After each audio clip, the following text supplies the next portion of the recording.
फुटाणे हातामध्ये पकडतं, त्या माकड पकडणारा काही नाही, येतो त्याच्या हातावर फटका मारतो, ते फुटाणे तर मिळतच नाहीत, पण अडकले मात्र जातो, बंधनामध्ये मात्र पडतो. आपली परिस्थिती तीच आहे, त्या माकडासारखी आपली परिस्थिती आहे. आपण म्हणतो की मला संसाराने पकडलाय, पण आपण संसाराला पकडलेलं असतं. संसारामधून सुटायचं असेल तर फुटाणे सोडून दे आणि मुक्त हो, परंतु आपल्याला ती मुक्ती नको असते. आपल्याला कळतं की आपल्याला संसाराने नाही, आपण संसाराला पकडलंय, पण दाखवताना मात्र माणसं असं सांगतात. काही माणसं असतात, आता बरीच माणसं आता हल्ली कीर्तनाकडे वळतात.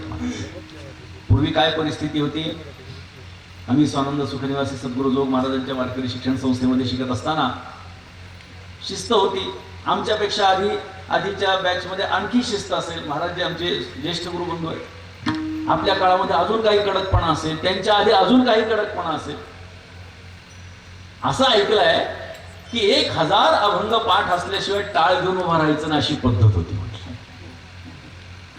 1000 अभंग पाठ असल्याशिवाय टाळ घेऊन उभं राहायचं नाही. आता कीर्तनकारालाच 1000 पाठ नाहीत, काय टाळकऱ्यांना पाठ असणार आहे? कीर्तनकारांनाही पाठ नाही. कीर्तनकार होणं सोपं झालंय. कसं काय?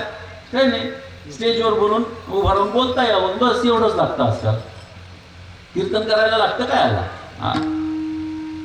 काय लागतं हल्ली सांगा मला? नुसतं स्टेजवर येऊन बोलता आलं पाहिजे, फेटा घालायचं ते कोणीतरी दुसराच घालून देतो. बोलायचं बरं, प्रमाण मनाला वाटेल ते.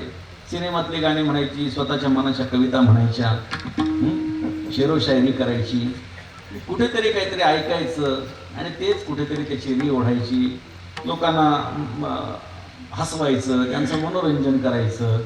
जितके तुम्ही लोकांना हसवू शकता तितके तुम्ही मोठे. काय लागतं म्हणे? कीर्तन करण्यासाठी अभ्यास लागतो. मला मी व्यासांच्या गादीवरून उभा राहून बोलतोय, मी असा दावा करत नाही की माझा अभ्यास आहे.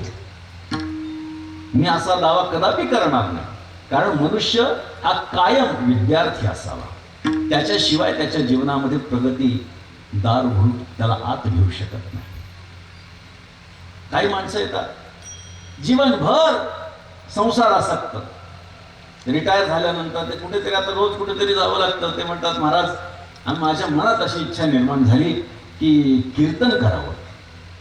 बरं, चांगली गोष्ट आहे. काय करावं सांगा म्हटलं. काय नाही म्हटलं, पहिले माऊलींचा नाथ महाराजांचा हरिपाठ पाठ करा म्हटलं. किती अभंग असतात? कीर्तनकार व्हायचंय, किती अभंग असतात म्हणजे? काय नाही, माऊलीच्या हरिपाठात 27, नाथ महाराजांच्या हरिपाठामध्ये 25. एवढे अभंग पाठ करायला लागतात का म्हणजे? त्याला सांगितलं बाबा ही सुरुवात आहे, अजून 950 पाठ करायचे.